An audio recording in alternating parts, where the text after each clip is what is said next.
Pagbasa mula sa sulat ni Apostol San Pablo sa mga taga-Roma. Gayon din naman, kahit na tayo'y marami, nabubuo tayo sa iisang katawan ni Kristo at tayong lahat ay bahagi ng isa't isa.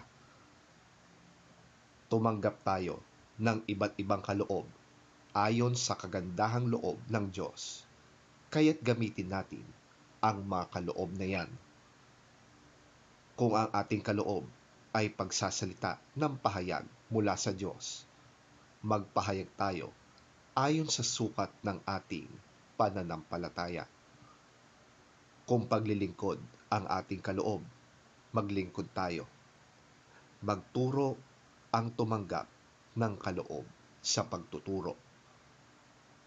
Magpalakas ng loob ang may kaloob sa pagpapalakas ng loob.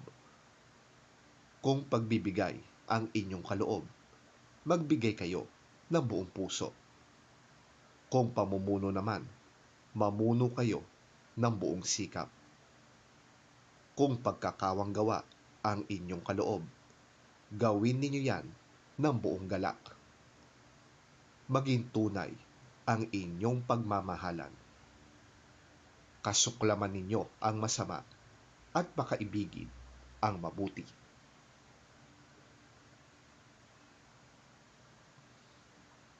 Magmahalan kayo bilang tunay na magkakapatid at pahalagahan ninyo ang iba ng higit sa pagpapahalaga nila sa inyo.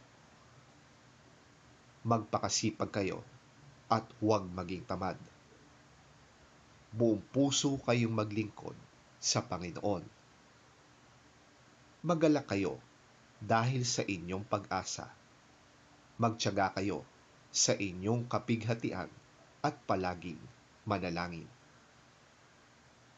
Tumulong kayo sa pangangailangan ng mga kapatiran at patuloyin ninyo ang mga taga-ibang lugar. Idalangin ninyo ang mga umuusig sa inyo. Idalangin ninyo sila at huwag sumpain. Makigalak kayo sa mga nagagalak at makitangis sa mga tumatangis. Magkaisa kayo ng saloobin.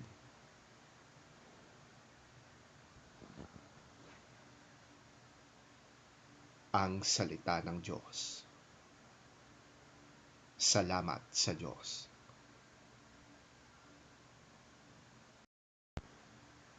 Ang mabuting balita ng Panginoon ayon kay San Lucas. Papuri sa iyo, Panginoon. Narinig ito ng isa sa mga kasalo niya roon at sinabi sa kanya, "Mapalad ang makakasalo sa hapag sa kaharian ng Diyos." Sumagot si Jesus, "Isang lalaki ang naghanda ng isang malaking salo-salo at marami siyang inanyayahan. Nang dumating ang oras ng handaan, inutusan niya ang kanyang mga alipin at ipinasabi sa mga inanyayahan, 'Halina kayo, handa na ang lahat.' Ngunit nagdahilan silang lahat. Ang sabi ng una, 'Nakabili ako ng bukid at kailangan ko itong puntahan. Kayo na sana ang bahalang magpaumanhin sa akin.' Sinabi naman ng isa, 'Nakabili ako ng 5 pares ng kalabaw at kailangang masubukan ko sa bukid ang mga iyon. Kayo na sana ang bahalang magpaumanhin sa akin.' Sinabi naman ng isa, 'Ako'y bagong kasal, kaya hindi ako makakadalo.'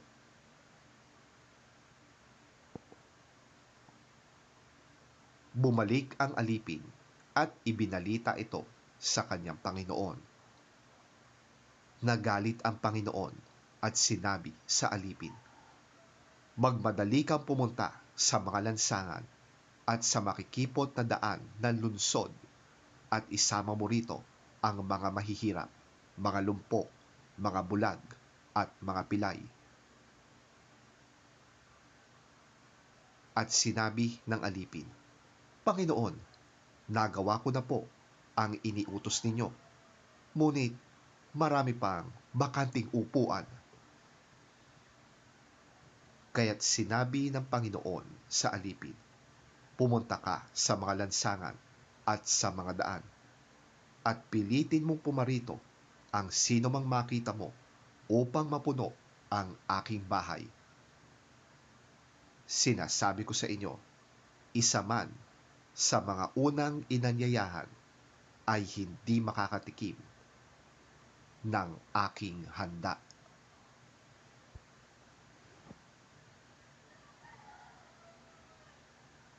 Ang mabuting balita ng ating Panginoon. Pinupuri ka namin, Panginoong Hesukristo.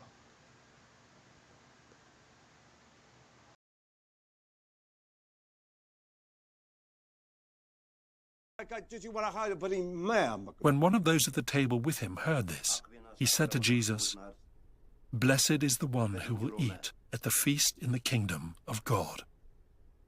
Jesus replied, "A certain man was preparing a great banquet and invited many guests.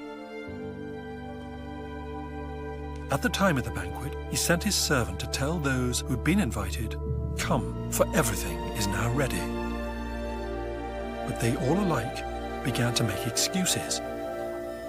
The first said, 'I have just bought a field, and I must go and see it. Please excuse me.' Another said, 'I have just bought 5 yoke of oxen, and I'm on my way to try them out. Please excuse me.' Still another said, 'I just got married, so I can't come.' The servant came back and reported this to his master. Then the owner of the house became angry and ordered his servant, 'Go out quickly into the streets and alleys of the town and bring in the poor, the crippled, the blind, and the lame.' 'Sir,' the servant said, 'what you ordered has been done, but there is still room.' Then the master told his servant, 'Go out to the roads and country lanes and compel them to come in, so that my house will be full. I tell you, not one of those who were invited will get a taste of my banquet.'